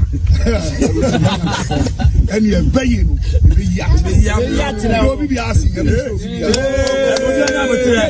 me na me chiche cake wana roma we and some pom cake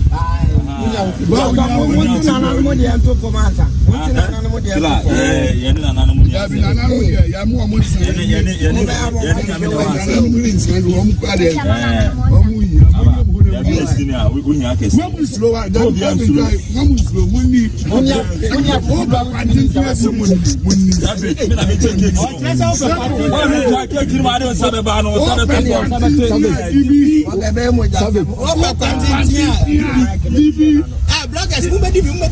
Open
Now we demand them when in here. We demand them when you are them. I can tell you, Jimmy. Me away. And there we okay. And that's it. And at the end, but just like me. That's okay, ma. That's a matter. Baba, who did you be? Because say. Saturday now. Okay. I'm mixing you.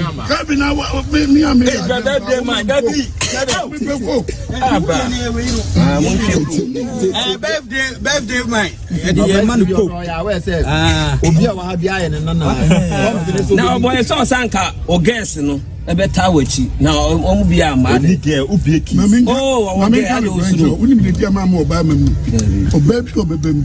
now I'm bed. Now then, now I'm bed. So I said, they didn't see my fire. I mean, I'm not from that's all, Baba. So you're a blogger. So big can come in with you. Obama M1. Bushia, oh boy, secure, your boy, secure, Bibia, you okay, dear.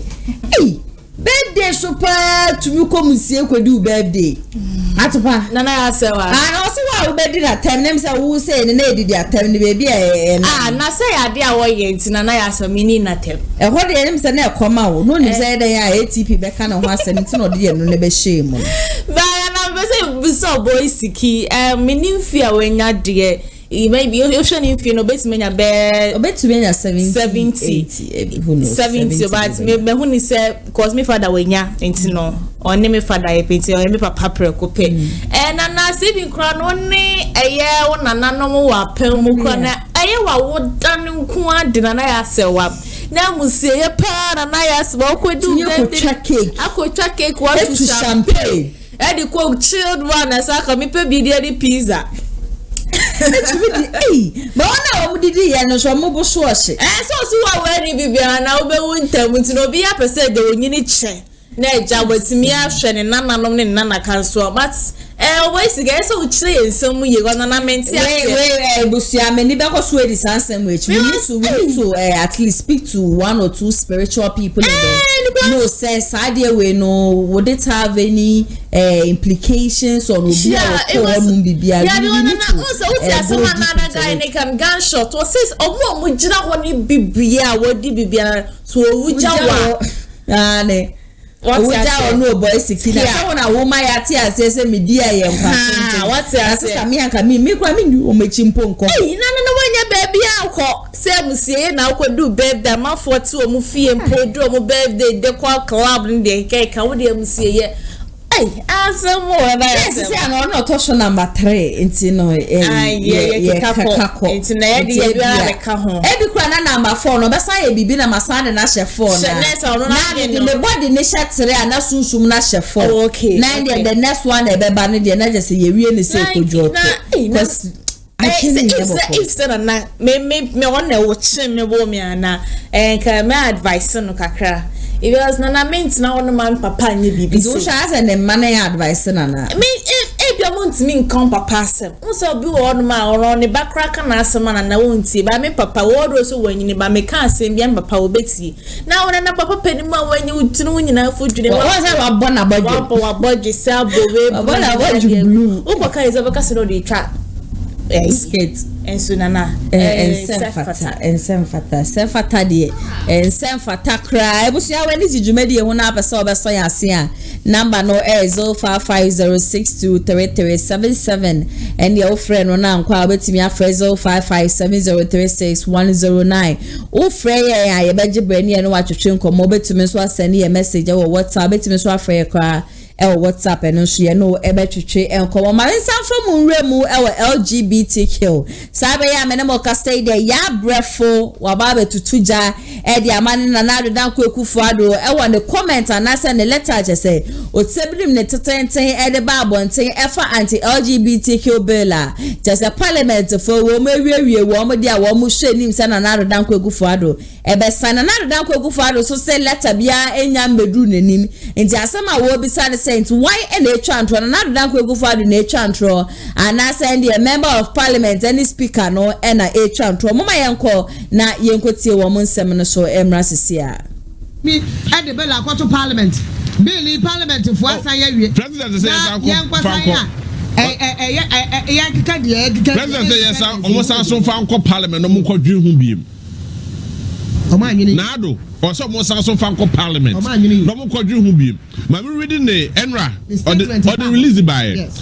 But the concluding aspect of it is very, very interesting. Nado Dagwa Kufuado. Ghana man penity may kind of brofu because of Chona brofu. Mr. Speaker, it is therefore above the reasons that I, preserving the sanity of the legislative process, refuses to assent to the bill. I take this opportunity to reiterate my support for the content of the bill and my intention for them to reintroduce in Parliament on the behalf in due course. Well, he's also speaking. I'll say, I am aware that last week's bipartisan passage by Parliament of the proper human, sexual rights and Ghanaian family value bills on a private member's motion has raised considerable anxieties in certain quarters of the diplomatic community among some friends of Ghana. I know you're USFO in Antiwamaka. That she may be turning her back on her. Now, or say in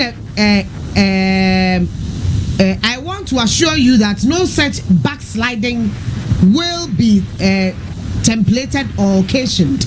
I think it will serve this purpose to go at this stage into the details of the origin of this proposed law, which is yet to reach my desk or see any medu in the table. So, but suffice it to say that I have learned that today a challenge has been mounted at the Supreme Court by a concerned citizen to the constitutionality of the proposed legislation.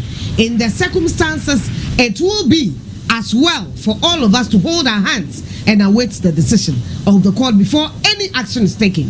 The operation of the institutions of the Ghana state will determine the future trajectory of the rule of law and human rights compliance in our country. President Akufo-Addo, 4th March 2024, diplomatic New Year greetings with members of diplomatic corps. We share diplomatic corps na de tuya. And that is basically. Ekopiem court na wonim so obi de court nti enyam be kan the table so enyam be ton so one kind of obi de court na nti yentwan yenso yensem na sempaibo yemoya boso ala do no se dia yo ye be yo yemoya boso enti de be so court na afi wotumi is there one kind of credit enti asema wo ho no is it the parliament na kind of credit na na da Akufo-Addo na kind of credit parliament say yeah pass here the awie yeah the Akufo-Addo man pay ni say offer the sanction credit as no sign. And the president is also telling us to say, do the table so fine, fair enough. We are not interested in that. Yeah, look at this useless headline. Useless headline. The truth of it is that Debbie, no kurapa say, yesha, ye bobosia. Obi oka delegate bia. Uncle, this useless headline. It is from the Ministry of Finance. And you know what? It is from the Ministry of Finance. Yeah. But Obia to be on finance and says what did they tell me say a useless headline? Because both MPs, in fact, all of them, all three, are in Parliament. And do you know why I'm saying that it is a useless headline? Tell me. Daily Guide for say Ghana to lose 3.8 billion US dollars World Bank Fund. It hasn't been confirmed yet. If say Nana Akufo-Addo sign to the bill, it is a useless headline. And I'm telling you, share. Ghana loses about 1.1 billion through unaccounted gold export between 2029 to 2021. 2019 to 2021. 1.1 billion. Yefato exhibit 1. Number 2, Ghana loses 4.8 billion Ghana cedis to Galamsey in 2023. Just in one very particular community, Boyso in the Western region.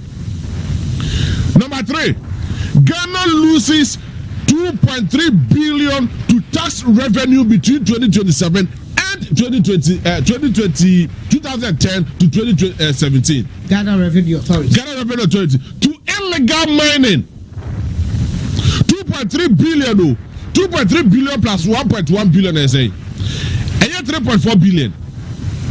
Now, Professor Frimpong Boateng, Ghana loses 30 billion through illegal mining or smuggling in 2018. Everybody should go and check. 30 billion US dollars. So what is the Ghana? What is the finance ministry talking about? It's a useless, very useless. No, but as we speak, as we sit here, the truth is that we are in financial crisis. No, artificially created. It is not artificial. It is not artificial. No. It is self-inflicting. That is what I'm talking about. One I'll take. Self-inflicting. That is what I'm talking about. Because you cannot simply tell me, say, tisikaso. Tisikaso. You're not in the car, so come there. A good year, former good year, and what Ghana had Musaya within less than a month. We are not getting it because of people like the selfish interest like this. And you come and give a bold headline like Ghana to lose 3.8 billion US dollars. Let me read. Come on. Come on. My main kind finance ministry, the Ayeka finance ministry brought out a statement yesterday concerning LGBTQ. In fact, Minister of State currently are designating Anase Abundi Mame Abena, were member of Parliament. John Kuma, a member of Parliament. He was in Parliament when these bills go back and forth, and the only person who got up and tried his best to see if things could be changed in the bill was a majority leader Afenyo Mark, and it was custodial. It was about custodial, and Anado also told us, say, any bill that comes to him, it has cost implication. Ghana, yet why say at one sa bill never 20 bidia. One no sa bill base and one finance and chassis. No, finance ministry, man mekari, fan fasika semo brana emrano from 2021. 2021 emrano, woman PM or Parliament February. Started the home commo, in fact, what came out first when the bill went to Parliament was the fact that the men in Parliament were protesting against this bill because they felt say family values they had to go back, redo it, readjust it, and now the other one is when they brought out the statement, no more also saying if you at a point, yes. And I was so shocked.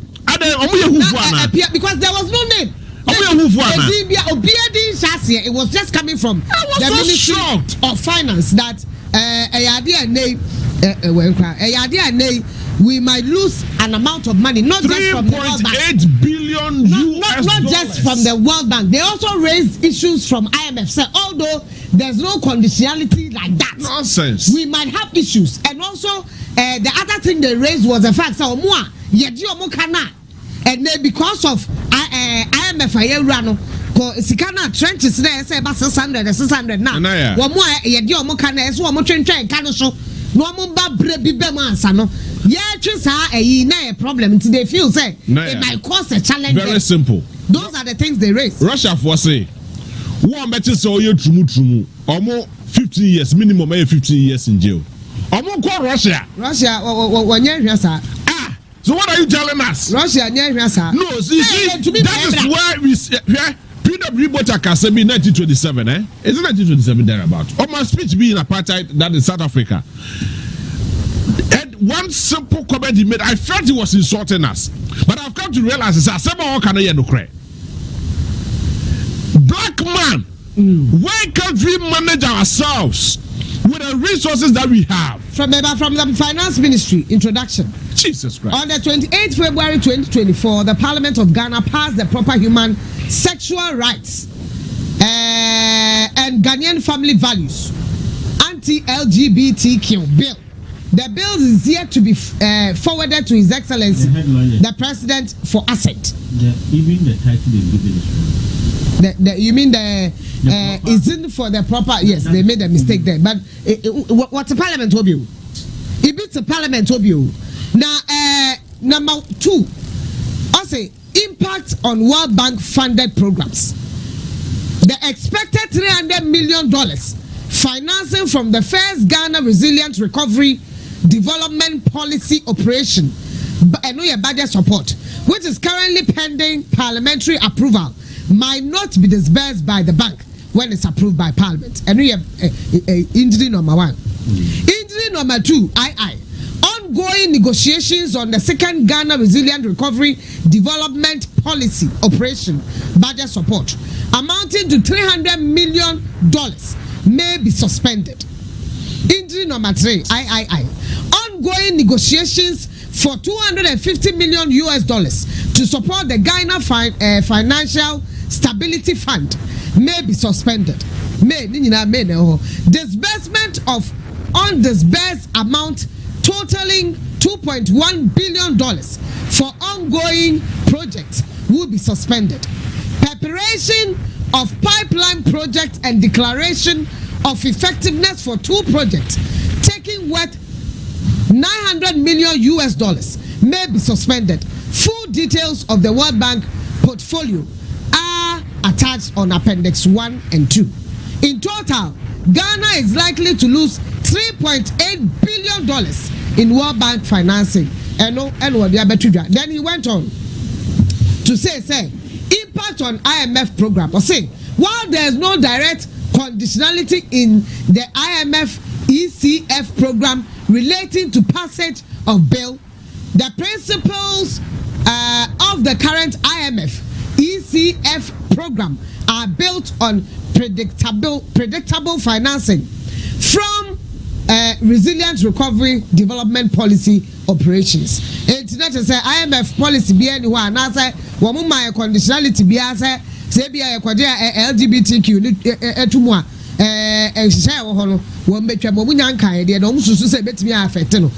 Impact on debt restructuring program and also negotiations with the official creditors committee, China for France and Eurobond holders under Ghana's debt restructuring program is predicated on the success of IMF program. Hence, a derailed IMF program would have dire consequences on the debt restructuring exercise.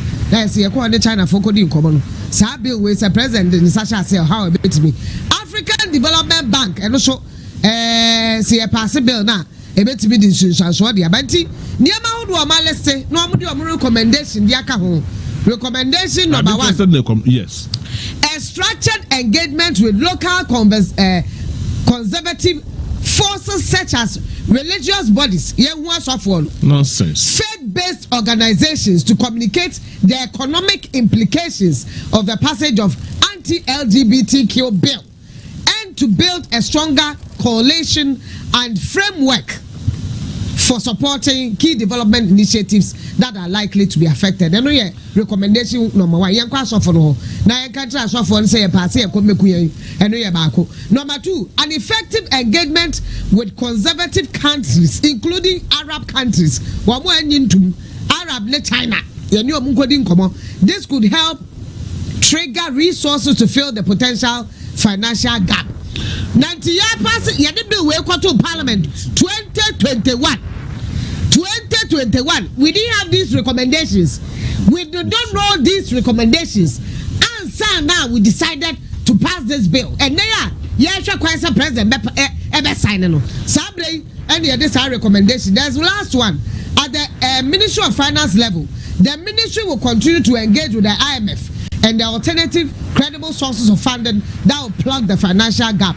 Ghana Revenue Authority to embark on a vigorous revenue mobilization drive, focusing on implementation of approved measures as well as compliance. I know your recommendation be Inti gay Ebusia da just say abra for area kwa gotira ba de nia bidi dia just say LGBTQ dia na na da gwagufu ade say de Ghana for obesifu super woman no pa we list mistake na be no di wuri kokwasa bi na wampase ya de do ho bechew wo munya de eye pass be we Parliament House edify yesika sem you levy na da gwagufu ade edu table so endi 1 week. And I declare that see us and almost as just almost Ghana Fosika. Now LGBTQ already sign a kekemaya anti bill the sign my no and only they out once a semi baby. As far and I say, and a yabra for those who like oh nana do near in the finance ministries linear and the sebi form Musemu show Kwana just a bill number pass a woman pass no munja in a Ghana best risk a Ghana best risk. Na Ghana be shini enyine re scan enyine be hwere ena Ghana afna Ghana be tete apansa and the tempansa na e kra de na Ghana yes na de kra na wo nya free free montu na na tete pansa ma na man na adama na wo kokwaze obo masa saade no ne wo se wa saade no se wa mo saade so de yi su yo ero de ho de busu ehia ba na people when you kora man trade ro menimusa ma we kura wuju andro se enya menru enim so ade ba be to wani mu pese obesa na da kwa kwa so boy ado guy and Toronto Kinoforia ta advisor on do na special advisor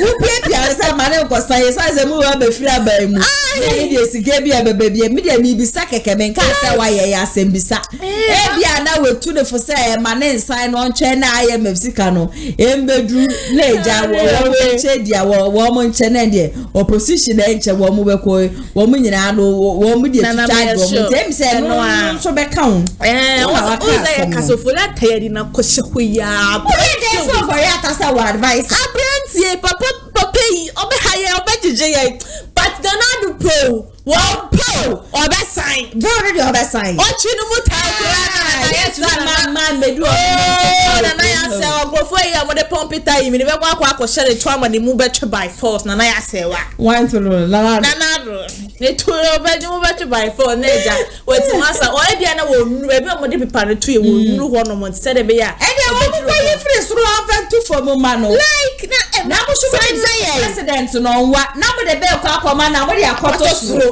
obe den we peja yesra mo mo de koye no mo se ni free suru fa to for mo fa man se de be ya wo be hu e bia na table ne wase na na se de se shelf na mabo a e bia na wase ni nti no su obe oni nya medru enti nani o chine ya mo ntutu mi kan go fan to table ne so man and de se me de onya peja ya o si e se no wa yesra mo so who is person so a jameto bia ma no and the sister na do final and na some the American say kino foriata wona wututu sembu na nadro oforiata kwa mi ata mesro so wona wututu sembu gu e na nadro da kwa gufadro Dr. Toronto asuma mesro ye pacho ye nyina ho kire ne ye ba be kom ye show so na mapaki sika go de mu wi amu nkodi sika no ba ho kire de esi a ne ye ba be kom ye pra ya used to ye na ye from ho ye nya from no de mu ya munya wo ai na tax wa wodo na mo ji from ti e be sra kinu for that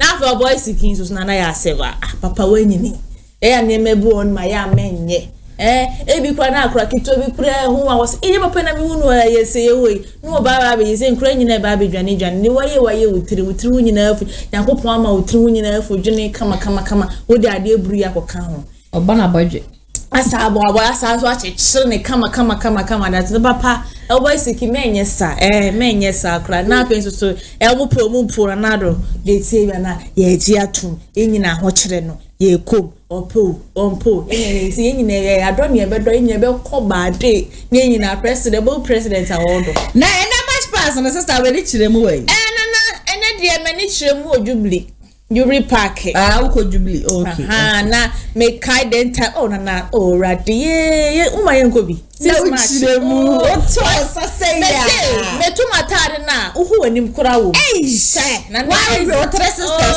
so no wa John Pabway me kai ma me say wo kwahwe ni pan straight na to won sam na sis much do dia ya na efe kwahwe nkra ketenketi no mo match ni ade but this is a sit match from the stars ni ade nyina ade video bia no ho social media wo mo match na o meja na abla ta minute na we nyina no come ye share DC no oh wow do hono na neja style we na say no ade be di first na o di adi first to be a style na addition e Kumasi for sit match de mu chire enche na nyina baby mo na ba ye be chire ha we be LGBTQ nyina na asem na e critical mo piafo me das MCR ATP ere be ka me ho aja se nensama ye de be show mo no ye pensem mo honorable Kennedy Japan ye de no nsem be show ma wo chire so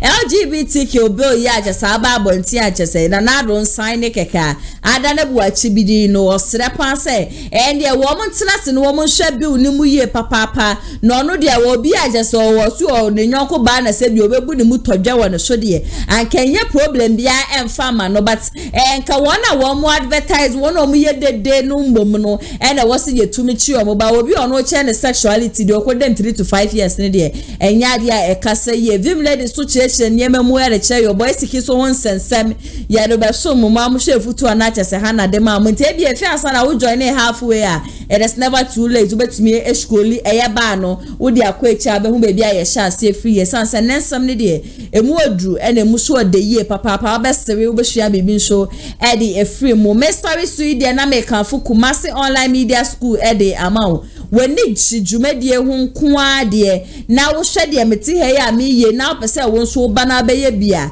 mesra ye bia kwenya no ato honum de ama obi bia bra na ye fanfantiti ye pemu for 3 months courses aye no so na etwegu e wo kasafoni ne no pe ye twa akwan ye waskwa ye ne TI amas e na edi inhwenim hye so say achechia for just omode mo fa no e fantiti ye mu ne de wo mu wodo wo mu abotere wo ma benso e won samtwe adwuma wo ma fa hyase wo mu hua de bebi a wo bia no betumi de just 100 Ghana cedis sabab file forms near the fantiti ye pemu for any inquiries betumi afren was 055062 3377 and access 0557036109 saso and I just say we ya wedding engagement I saw you program bia mu ye bia na bia nkonkran e bia wo bia wo shop ano na be se e betwa program ne dema wa be pacho akwenya no eda honom edima obi bia ra betimi afre ye e was 0550623377 na we book here emporo wo enquiries bia be se bia obisa question bia be se obisa ya o first number no normal call na say WhatsApp ya bejebre na ye no atwetwe enkomo won say me sha say me ka say nani dedi kaya there is no way say o be regret meaning say ya dey our regret into me show subscribe to the channel e ma me na just o comment in so fa comment section na say e de ma me na ma me thumbs up so e wo honom de bia am kam say no say na ya na boost me as a vitamin C no me ni boss so am see o wow amafo eni jejuma kyese midi e wa hanom say ukopie mo MC a hanom dia brante pama no pictures ne videos e twegu ye yina no ne nsa no ejuma no mame fa na ase shonko so fa mama executive producer Mr. Daniel Yeboa Dennis and Mr. Ernest so ebebo mechidom ATP and amene ne tena ase the various discussions no ebe so mo won so awoje ebe share won so nyankopon enhwam ye papa men story dwumadi so no na me ka mo say the better for we free baby na me ba betena video mo hanom say the hunsem nyina aba be som edi amete so ane nana ya ase wa happy 67th birthday kese and I just say me dey ma obi biara minim say to de bia you are proud to be a Ghanaian to de bi so na wo hye say ne o man ni mo ode a wo say me hu yanka me ye Ghana ni bateja ya we ya to me nko ade I for today alone I am really proud to be a Ghanaian makra mo nyame ya adoma ye besan so edi ehia